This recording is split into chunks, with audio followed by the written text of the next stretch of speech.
worked hard to save money and bought an apartment thinking they were about to start a happy life, but little did they know that the home they worked so hard to purchase was actually a haunted house. Not long after moving in, Joo-hee was driven to the edge by the noise coming from upstairs, so she decided to stick sponge pads on the ceiling in hopes of reducing the disturbance. But just as she was about to finish, the irritating noise once again echoed from above. Joo-hee immediately took out her camcorder to record the sound, planning to use it as evidence when confronting their neighbor. Yet in the next second, a strange grinding noise came from the balcony. Suddenly the phone rang, and she casually placed the camcorder on the table, pointing right toward the balcony. But on the other end of the line, no one spoke. Then, with a loud crash from upstairs, the lights in the house suddenly went out. Just as she was puzzled, the lights quickly returned to normal. Hearing the noise upstairs continue, she could no longer bear it and prepared to go upstairs to argue with them. She had no idea that at that moment, a woman's shadow was on the balcony, and the strange grinding sound rang out once again. And just like that, Joo-hee disappeared. 4 days later, the company noticed Joo-hee had not come to work, so they called the police, who soon contacted her sister Joo-young. Because Joo-young had been staying at the company dormitory due to long hours of overtime, she had not been in touch with her sister for quite some time.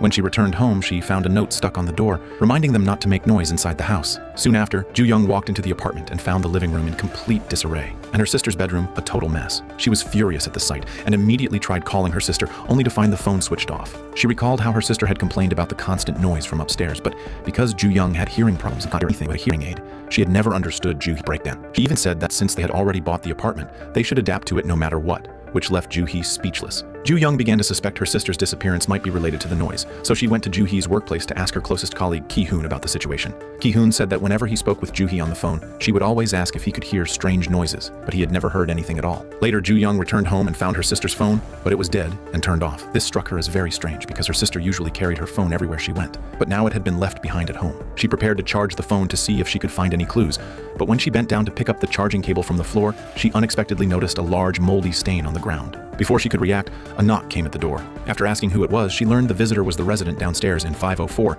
coming to tell her to keep quiet. Although Joo-young explained that no one had been home in recent days and the noise could not possibly be from them, the man refused to listen. His eyes were cold, and he threatened that if the noise continued, he would tear her mouth apart. After the man left, Joo-young saw a woman with long hair standing motionless at the end of the hallway, which left her terrified, and she immediately shut the door. After the phone was fully charged, Joo-young tried to unlock it, but she did not know the correct password. The next day, she went to the security office to ask the guard if he had seen her sister recently. The guard said that some time ago Joo-hee had come to complain about the noise, but he had not seen her for quite a while. When Joo-young mentioned the resident in 504 saying that he was always disturbing them, the guard explained that Jung-sim, the resident of 504, had also been troubled by them.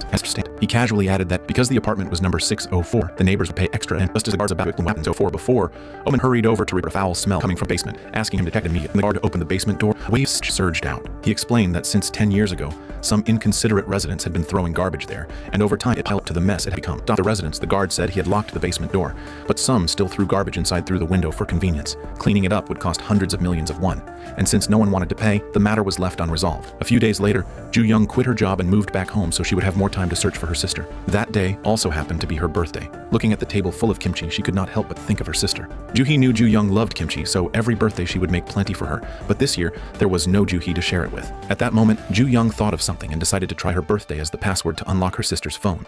To her surprise, it worked. When she opened it, she found many recordings. She randomly clicked one. After only 2 seconds, a loud crash rang in her ears. Her hearing could tell the sound from upstairs or from the phone. Later, she went to the bedroom and continued listening. She heard her sister's voice full of complaints and realized how desperate Joo-hee had been at the time. Then she heard what seemed to be another person's voice in the recordings, though she could never make out what was being said. She felt as though the voice was right beside her, yet when she looked around, there was nothing. The next moment, she thought she heard her sister's voice in her ear, frightening her so much that she threw the phone away. Not long after, the doorbell rang again. This time, Joo-young clearly heard her sister's voice outside, repeating the same sentence over and over. Feeling something was wrong, she refused to open the door and instead peered through the peephole. The figure outside had darkened pupils, clearly not Joo-hee. Then the strange grinding sound came again, mixed with piercing noise, tormenting Joo-young until she collapsed to the floor.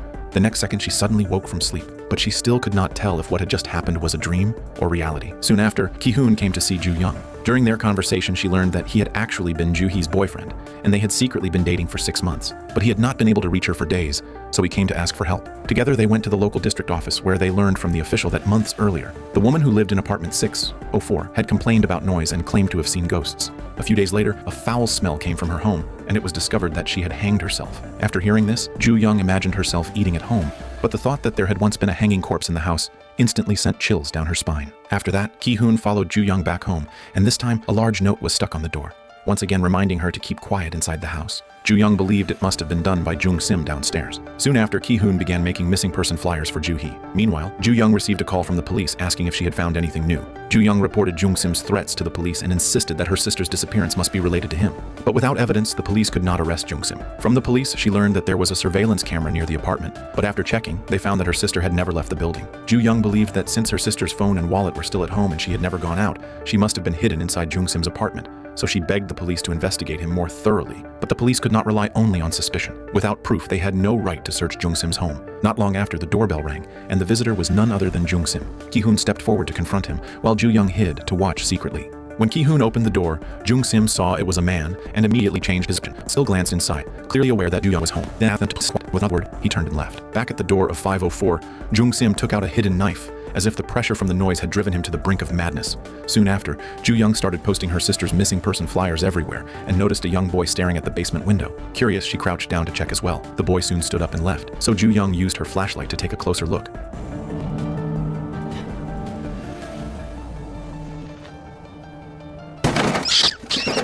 At that moment, Jong-in, who lived in 804, suddenly appeared behind her. She warned Ju-young not to spread missing person flyers in the complex, because this year there was a redevelopment vote, and the head of the residence committee would never allow any scandals. If the area became tainted with rumors, the redevelopment approval would be in jeopardy, and housing prices would plummet. Back at home, Ju-young stared blankly at her sister's missing person flyer. Then the door lock suddenly clicked open, and to her shock, it was Ju-hee, who had been missing for days.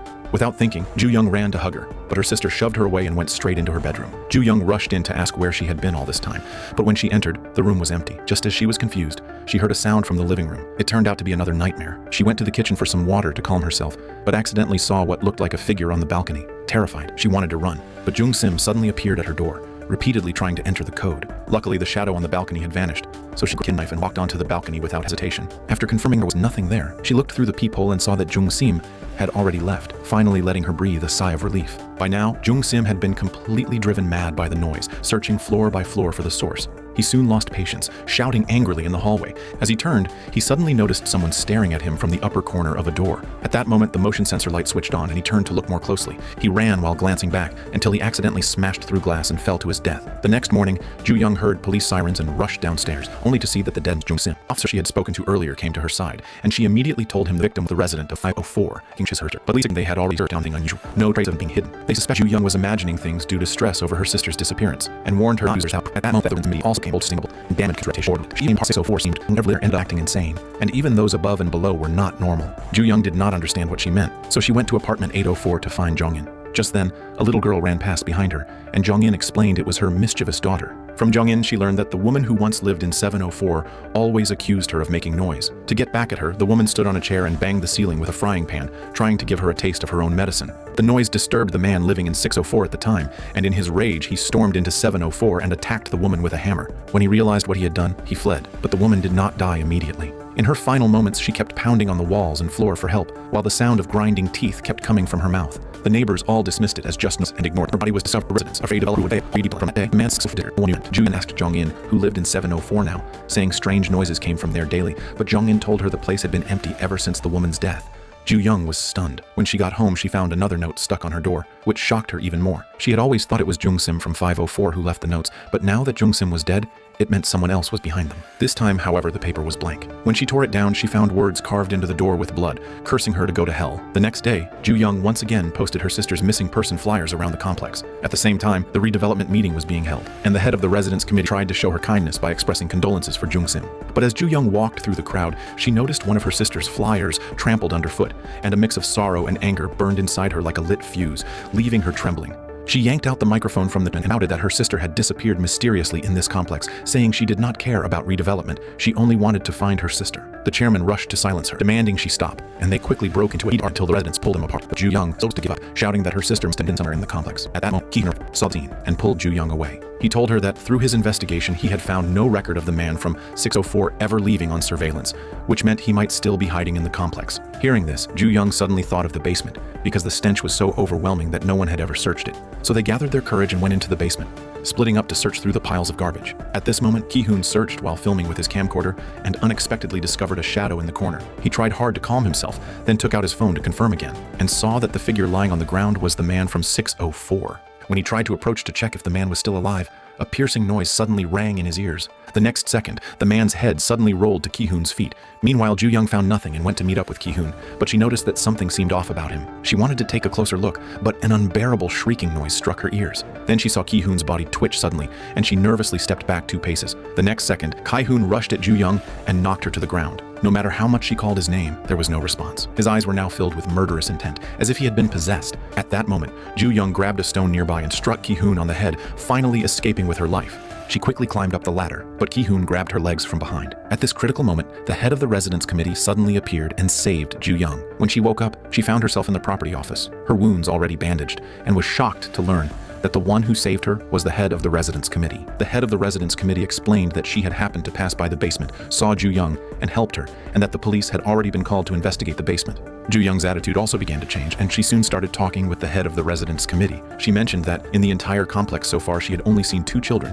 One was the head's son, and the other was Jong-in's daughter from 804. But the head showed an expression of disbelief after hearing this. Realizing the truth, Ju-young was stunned, because she clearly remembered seeing a little girl in Jong-in's home. At that moment, Ju-young received a call from the police. She arrived at the basement door. She was horrified to look King already dead. She told the police that she had once seen an iron door in the basement and suspected her sister might be trapped inside. But the police said they had already searched and found no such door. The police believed that Ju-young's trauma had driven her into a mental breakdown, and they sternly warned her not to enter the basement again. But Ju-young was unwilling to give up any chance. So she went into the basement alone. Inside, she discovered her sister's camcorder. One of the videos showed Ju-hee entering 804, where several vibration machines were set up, clearly revealing that the noise had been created by Jong-in. The video also captured some eerie and terrifying scenes, showing Jong-in using her mother's tone of voice, speaking to someone. But in the video, aside from Jong-in, no one else could be seen. 옛날 아랫집 아줌마처럼 엄마가 콱 죽여버리면 되니까. Hearing this, Ju-hee instantly realized how dangerous Jong-in was, but it was already too late to escape. Jong-in pushed Ju-hee to the ground and smashed a cup against her head. Now, Ju-young finally understood that the real culprit behind everything was Jong-in. She then heard a faint sound and followed it, eventually finding her sister hiding in the corner. Ju-hee was on the verge of death, so Ju-young quickly carried her away, but Jong-in was already waiting at the basement exit. With a smile on her face, Jong-in walked toward them holding a hammer. Ju-young quickly shut the iron door and led her sister in another direction. But after circling around, there was no other exit, so she hid her sister first and went to face Jong-in alone. From Jong-in's own mouth, she learned that the woman from 704 had also died at her hands, because the woman from 704 always complained that Jong-in's daughter ran around the house making noise, which infuriated her. So Jong-in let her daughter go play downstairs, but an accident occurred and the delivery truck killed her. She placed all the blame on the woman from 704. Jong-in slowly approached Ju-young, preparing to kill her. Seeing this, Ju-young turned and ran, hiding herself in a temporary safe spot. Then the eerie grinding sound returned, along with piercing noise, and unable to endure it,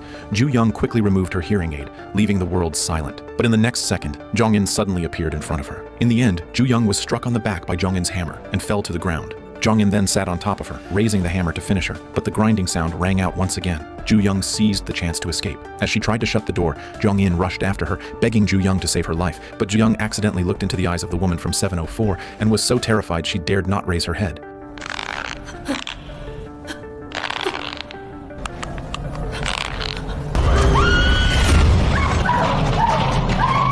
In the end, she chose not to save Jong-in and slammed the iron door shut. Just like the woman from 704, Jong-in began pounding the iron door with her hands, trying to draw attention, but it was all in vain, for the other residents would only dismiss it as noise. Finally, Ju-young left the basement with her sister. Days later, a new neighbor who had moved into 704 came with gifts to visit Ju-young.